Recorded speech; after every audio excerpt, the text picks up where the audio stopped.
over 30 years, Point of Grace has shared music, faith, and friendship with listeners across the country. Now Denise, Lee, and Shelley are inviting you into their circle. Welcome to Circle of Friends, the podcast. It's Point of Grace. Each week they're talking real life, current events, stories of true friendship, wisdom from God's Word, and all their favorite things. If you're looking for a little company, a few laughs, and a lot of Jesus to hold it together, Circle of Friends, the podcast is waiting for you. Subscribe now wherever you listen or watch podcasts, and circle up with Point of Grace.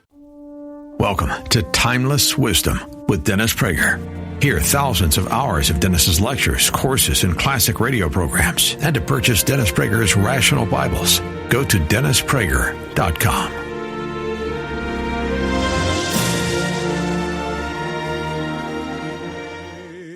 In the water, come on and wade in the water, children, wade in the water. My Lord, my God, gonna trouble the water. Come on. I am happy to join with you today in what will go down in history as the greatest demonstration for freedom in the history of our nation.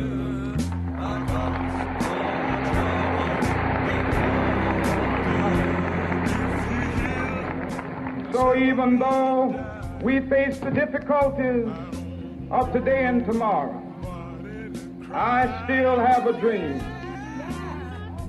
It is a dream deeply rooted in the American dream. I have a dream that one day this nation will rise up, live out the true meaning of its creed. We hold these truths to be self-evident, that all men are created equal.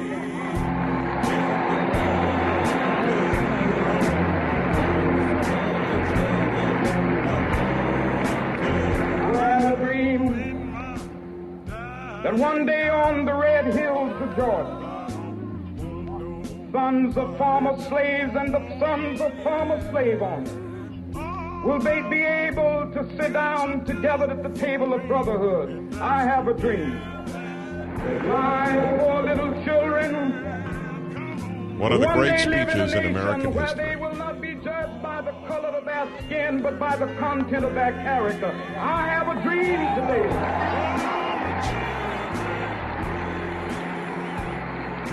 Welcome to the Dennis Prager Show, and this is Martin Luther King Day. As you know, it is my policy to honor the national holidays. Otherwise, they shouldn't be a national holiday. I affirm that this ought to be a national holiday. I have believed my whole life, that Martin Luther King Jr., among other things, prevented racial violence in this country. For that alone, he has a very special place in heaven. And I don't think that there is a way to deny that. And he was an orator of the first order. I mean, truly one of the great orators. I wish we had recordings of all the great orators in history, and certainly in American history, but obviously recording is a relatively brand new mechanical device. But happily we have that speech and so many others. You read them, they last. That's the greatness of them, they last. And it's very interesting, though not always emphasized, how rooted he was in his Americanism and in his Christianity. It's now everybody's Dr. King, Dr. King, Dr. King, Dr. King, right? It's all he is, Dr. King. Believe me, he didn't think of himself as Dr. King. He thought of himself as Reverend King. It's a fascinating switch, because he was not known as Dr. King at the time, because the American public had not yet been taken over by the secular left that finds religion useless at best and dangerous at worst. And he was completely rooted in his Christianity. So many of his speeches were God-soaked and Christianity-soaked. But we have truly photoshopped history here with Dr. King. I know there is a great joke that occurred that was told in Jewish life. There was a time until, again, the same thing happened, where rabbis were known as rabbis, just as Reverend King was known as Reverend King. This is Rabbi so-and-so, Rabbi so-and-so, Rabbi so-and-so. Then, within a generation, it was Dr. so-and-so, Rabbi. Dr. so-and-so, Rabbi. And sometimes just Dr. so-and-so. And there was a joke told, when the rabbis became doctors, the Jews got sick. A great, great line. When rabbis became doctors, Jews got sick. When Martin Luther King, when the Reverend became a doctor, America got sick. I respect completely people who've gotten doctorates. There's a tremendous amount of work involved in getting any doctorate. I know that. I acknowledge it, and I respect it. But in comparison to the good done by rabbis, priests, and ministers versus PhDs, excuse me, there's no comparison. The founder of the institute that I came out to California in 1976, in my 20s, to direct, he was 50 years older than I. I was 26. He was 76. Actually, I was 24 when I came out first. He was 74. And he had a thick Russian accent. He was a Russian Jewish immigrant.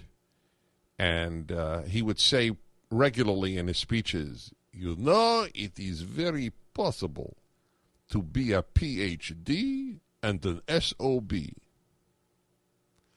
It was, and he was Dr. Bardeen. I mean, so he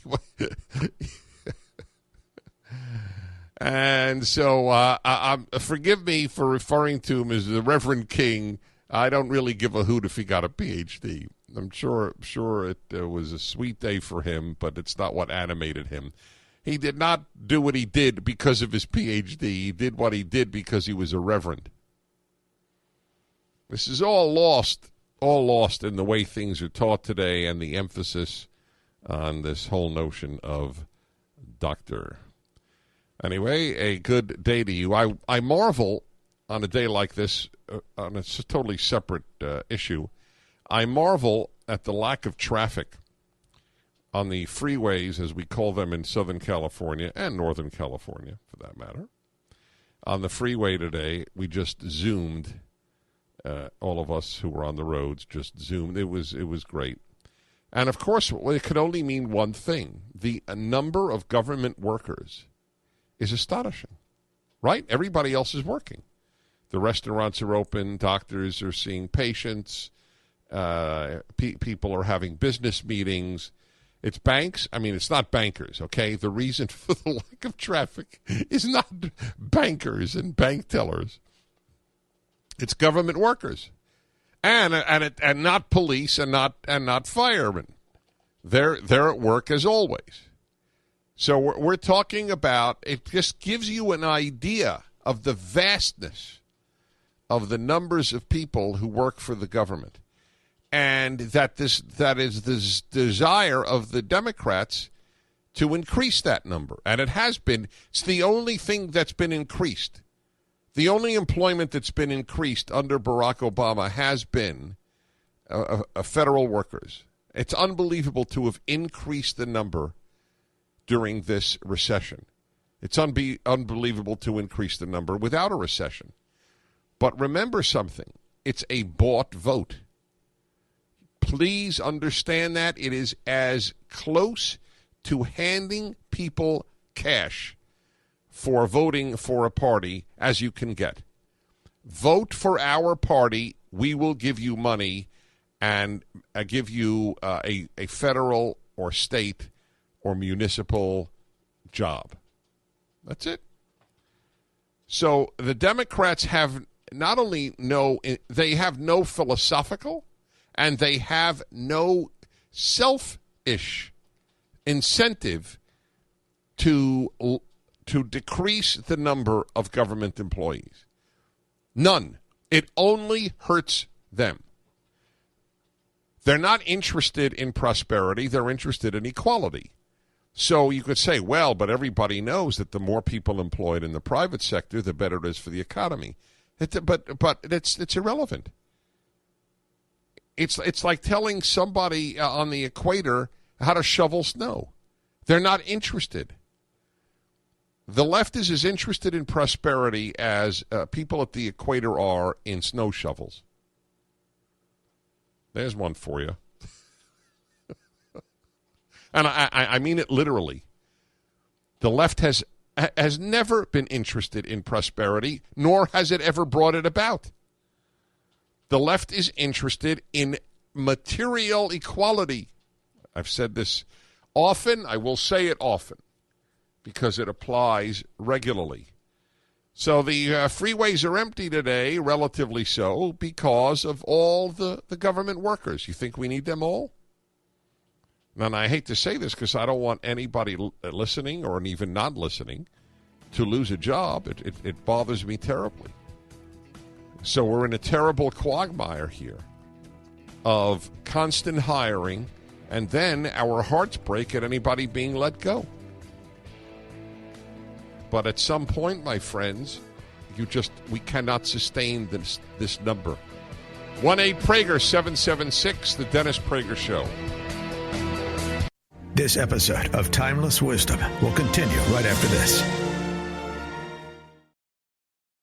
Popular, happy, well-rounded kids across America are being exploited online through a sinister scheme that leaves them broken, defeated, or worse. January is National Human Trafficking Prevention Month in the U.S., and to raise awareness, SalemNow.com is offering Sexploited in America, the four-part docuseries from AGA Media, at 50% off. Sexploited in America, now just $4.99 at SalemNow.com.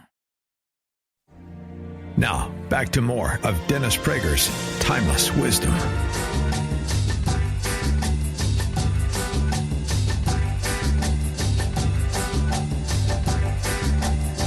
Hi, everybody. Dennis Prager. I was marveling after speaking about Martin Luther King Day, and I will continue because I take national holidays seriously, as you know. I was talking about the relative lack of traffic, which can only mean one thing: the number of government workers is quite high. If nothing else, at least allow the attrition rate to reduce the numbers. Just don't rehire as people leave jobs. But you see, it's a vicious cycle, because the less money you allow the private sector, the less hiring will take place in the private sector. If taxes weren't as high as they are, I would be hiring people, and I don't even run a business. But there are always things that I would love to do, but it's confiscatory between California and the state and all the other taxes. We are taxed, and many are. Anybody over $200,000 a person is taxed at a 50% rate. 50. It's really more than 50. And there's going to be a proposition put up by the governor of California to, quote, temporarily. I always get a kick out of that. A temporary tax raise is like partial pregnancy. It doesn't exist. But the rhetoric of the Democrats is such that to say this is to be selfish. Well, you're not paying your fair share. It becomes the answer. What? So it was the great question is, what is one's fair share? I had one of the most powerful liberals in America, Henry Waxman, whom I have known personally for decades. And I had him on the show, and I asked him that question. Do you have that in the Sean? Do you have that in our reservoir of dialogues when I asked Congressman Waxman how much taxes are enough? And it was an important question, and the answer is revealing of a thought on the left. Mm-hmm. Would you give a percentage of income that would be paid in income tax that you think would begin to shatter people's incentives to work hard? I haven't reflected on that. I wouldn't want to just pick a number. Okay. And Krugman is the same thing in the New York Times. There's never a number. If they tell, what is the number? What is the amount that you feel is fair? And remember, it is entirely based on what the left feels is fair. It's a completely subjective concept. And the problem is, though, that their fairness, like Sharia, is imposed on others. Leftism is a very, very compulsory religion, as you will see when my book, Still the Best Hope, comes out at the end of April, because I have this vast section on the left analyzing, explaining, if we think that 57% of your income is fair, it's fair. 70% is fair, then it's fair. And if you don't pay it, we arrest you. That's it. That is the way it is. Now, let me ask you, if you think that, do you think, be fair, even those of you who are liberal and left on these issues, I want you to think for a moment. Just forget fairness, forget all other subjects. Just one, I'll ask a narrowly focused question. If Americans could keep, instead of 50% of their money, they could keep, let us say, 75% of their money, do you think that would be an engine of economic growth? That's all I want. We can then talk about fairness. But before fairness, just if we care about economic growth, okay, let's say we're that narrowly focused. Do you think there will be more or fewer jobs if Americans could keep 75% of their income? What do you think Americans do with income that doesn't go to necessities? What do you think they do with it? Keep it in a mattress?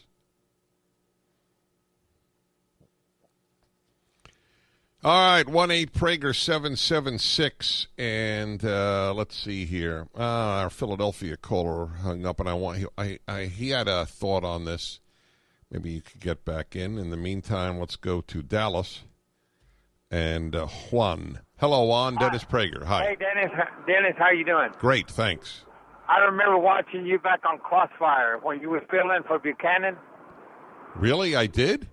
Yeah, I thought didn't you come on Crossfire one time? No, I had a TV show in the 90s. Maybe that's what you're referring to. Yeah. Okay, you're right. But it was on so late. I don't blame you for mixing me up. Hey, you made a comment a while ago that the federal employment roles have been increased.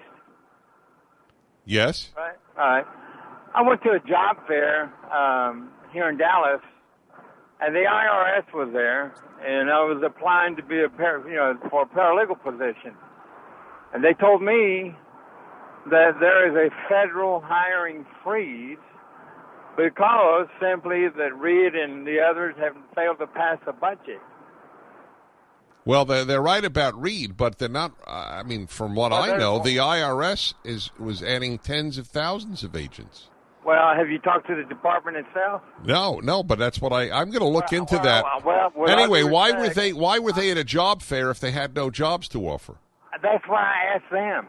Well, what are you doing here? That's what I asked them. Well, just like any employer, when the economy spurns up toward increase. We'll keep your name. They probably want an inventory of prospects. I see.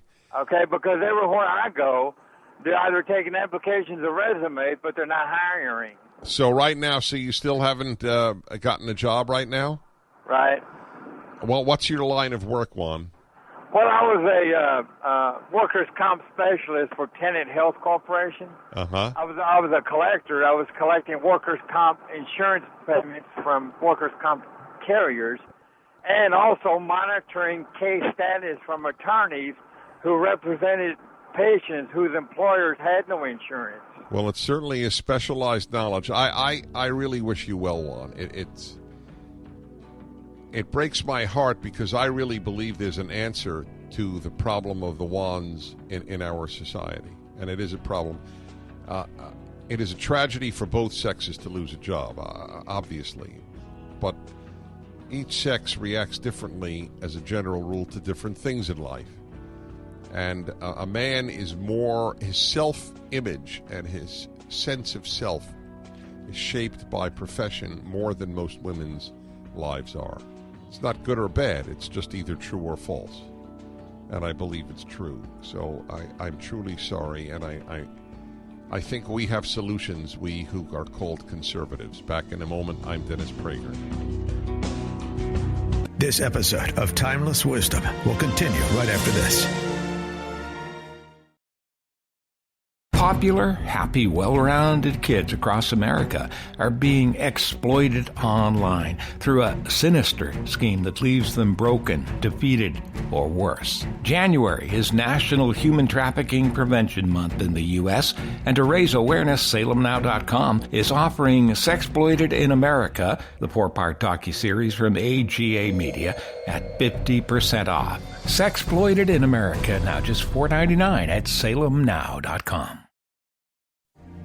Now, back to more of Dennis Prager's Timeless Wisdom.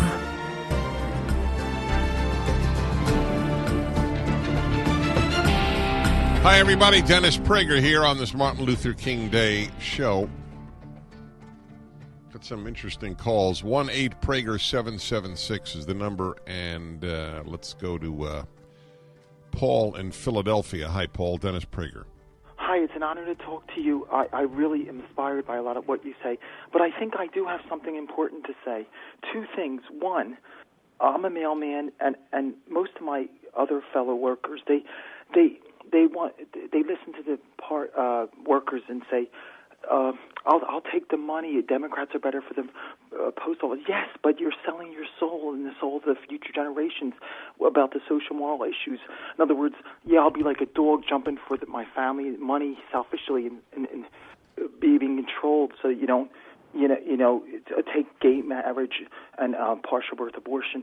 But also, I'm relating it to another thing. I'm a Catholic, and I read a lot. And, like, for example, Archbishop Chaput wrote a book called Render Unto Caesar, how there's no separation of church and state. But I'm making a point that to be Catholic, really zero people should be voting Democrat, not because the Pope said, not because I said, but because you deeply understand you're not a child. You understand why that there's all issues are not equal. So yeah, I'll tell you the truth, Paul. It's a real powerful point you're making, and it's always been a question to me. So many union members have conservative and traditional values on social and other issues, and then vote Democrat for the reasons that you and I are saying, because they will give us a better pension plan. And so it's a terrible, terrible thing. I can't believe that they're happy when they pull the lever, unless they have just dulled their conscience on this matter. I mean, if you are a leftist and you're a union member, then of course you vote Democrat. If you're a leftist, you should vote Democrat. But if you're not a leftist, you shouldn't. You don't have to be a right-winger to vote conservative. You just have to be a non-leftist to vote Republican.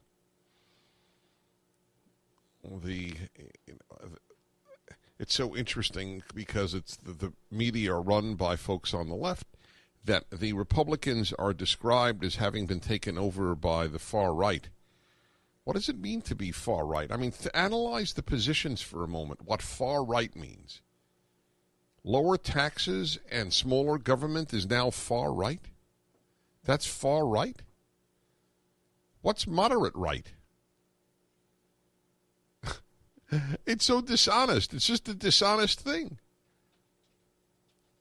But far left is not a Supreme Court telling a New York school that school kids can't say, God bless our teachers and our parents. Right? That's not far left. That's not extreme. There's no far left. Remember that? There's no far left. There's no secular extremists. There's only religious extremists. The whole vocabulary is shaped by the left. So it's totally understandable that people think that way. I pray that my book helps burst that bubble. I really do. Let's go to Minneapolis. And Betsy. Hello, Betsy. What's the temperature, Betsy? Oh, boy. It's about 40. Oh, really? 40? Not too bad today. Not too bad. I thought it was scheduled to go to 0. Well, it's been bouncing around, and there's no snow, and I'm worried about my plants. But, yes, it's not too cold today. Okay. So you want to hear my story? That's the reason I took your call. Okay. I could have figured out the temperature without you. Okay. Well, I'm a newly hired volunteer as a teacher's helper in a program for adult immigrants who want to learn to read English. And this program is at a local public high school. And last week we had a unit on Martin Luther King. And the students read a short story which included an excerpt, the most famous part, of course, from the Dream speech, and then followed up with a discussion. And in the discussion, Martin Luther King was presented as a speaker. As a what? And as a speaker. And someone asked, well, what kind of speaker? And one student pointed out to the reading and said, oh, he was a doctor. And so I finally said, yes, he was a doctor of divinity, a Christian minister. And the woman who asked the question, who was from China, she went, oh. Then no more comments were made, and we moved on. Wow, this is a great story. I want to comment on it. This episode of Timeless Wisdom will continue right after this. Popular, happy, well-rounded kids across America are being exploited online through a sinister scheme that leaves them broken, defeated, or worse. January is National Human Trafficking Prevention Month in the U.S., and to raise awareness, SalemNow.com is offering Sexploited in America, the four-part docuseries from AGA Media, at 50% off. Sexploited in America, now just $4.99 at SalemNow.com. Now, back to more of Dennis Prager's Timeless Wisdom. Hi, everybody. Dennis Prager here. I had made the point at the beginning of the show in honoring the Reverend Martin Luther King, Jr., that he's always called Dr. King.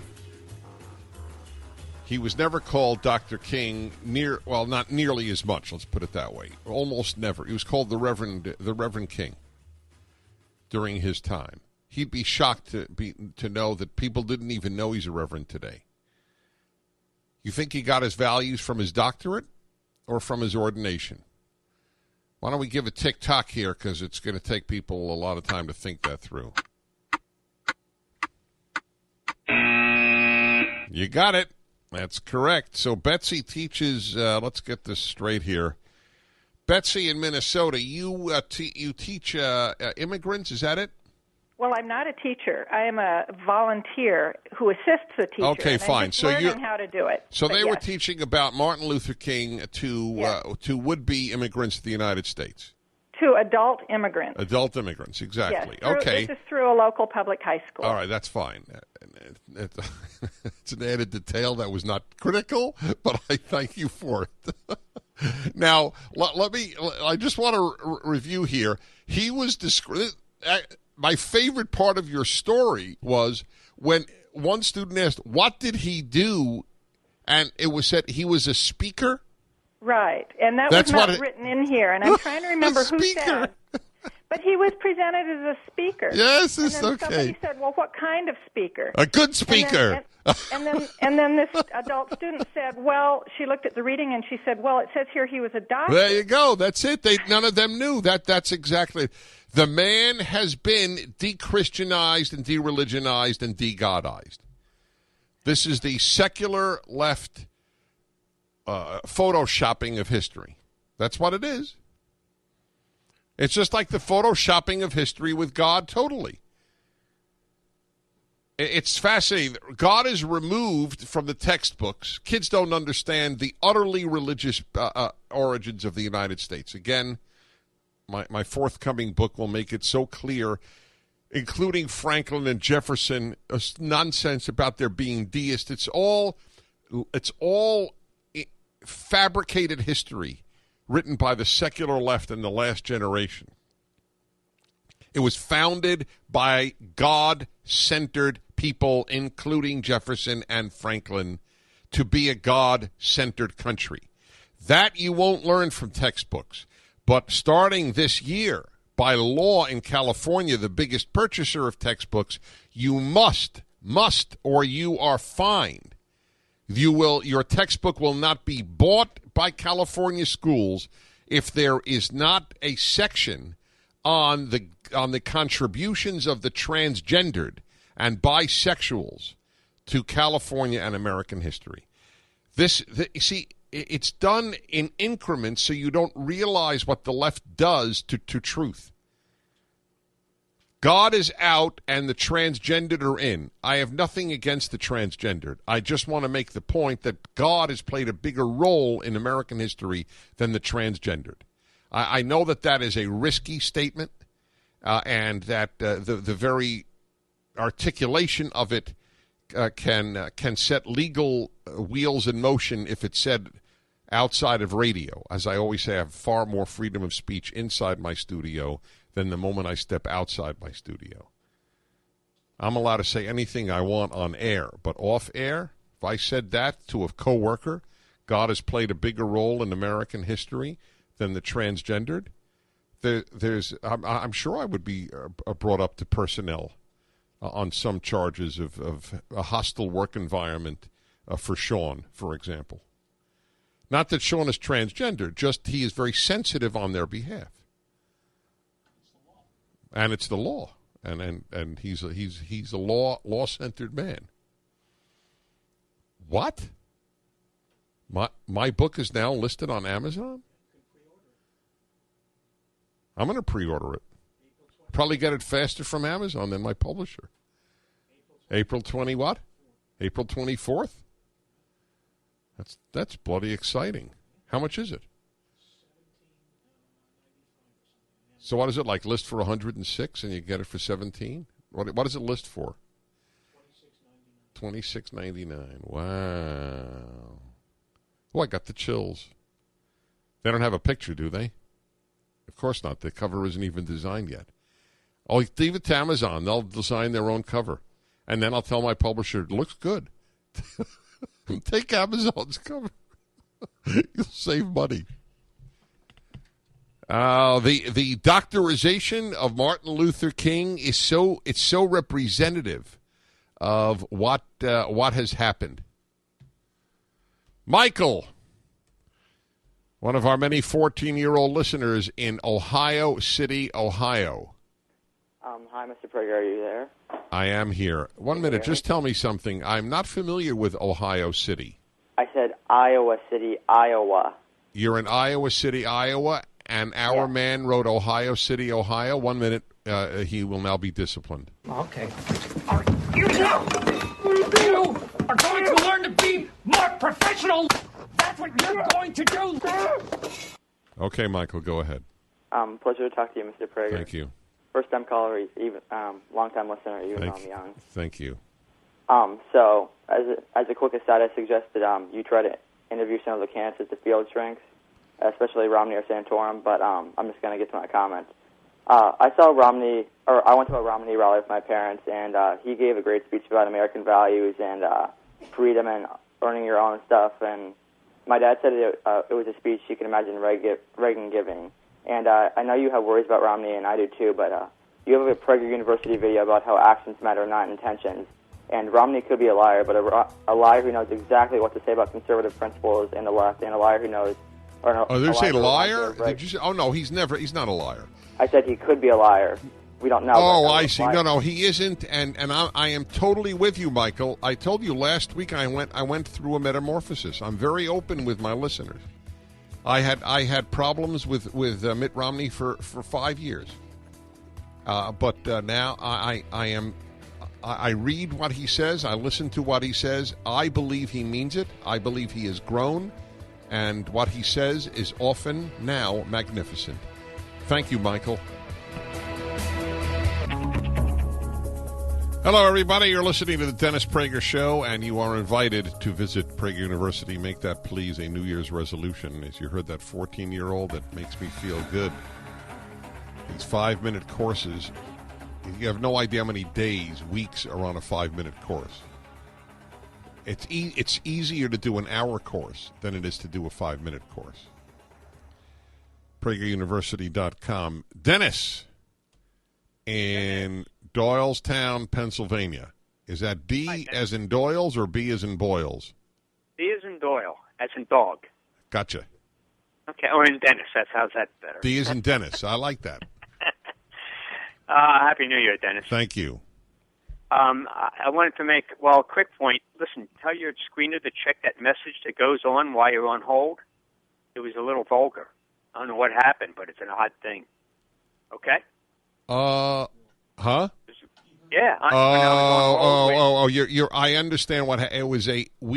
My engineer was playing for me a clip from someone who uses vulgar language on a private radio broadcast.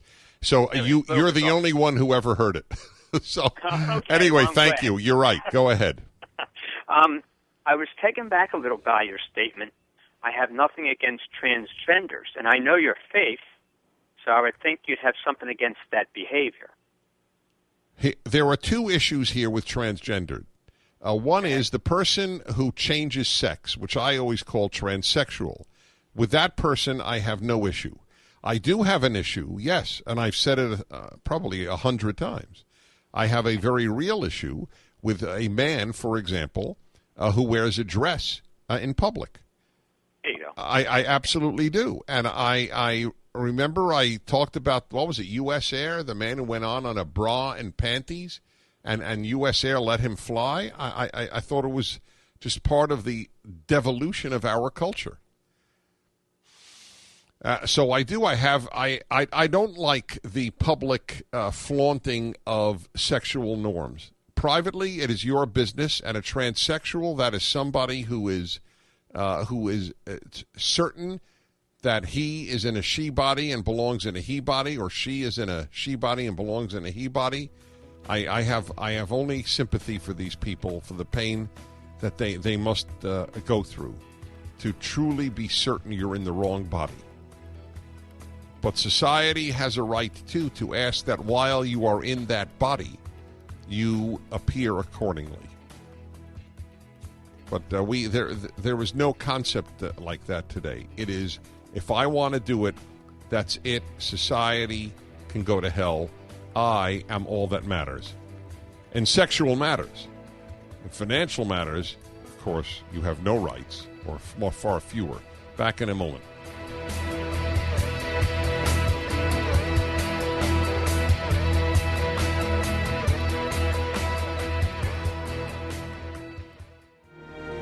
This has been Timeless Wisdom with Dennis Prager. Visit DennisPrager.com for thousands of hours of Dennis's lectures, courses, and classic radio programs, and to purchase Dennis Prager's Rational Bibles.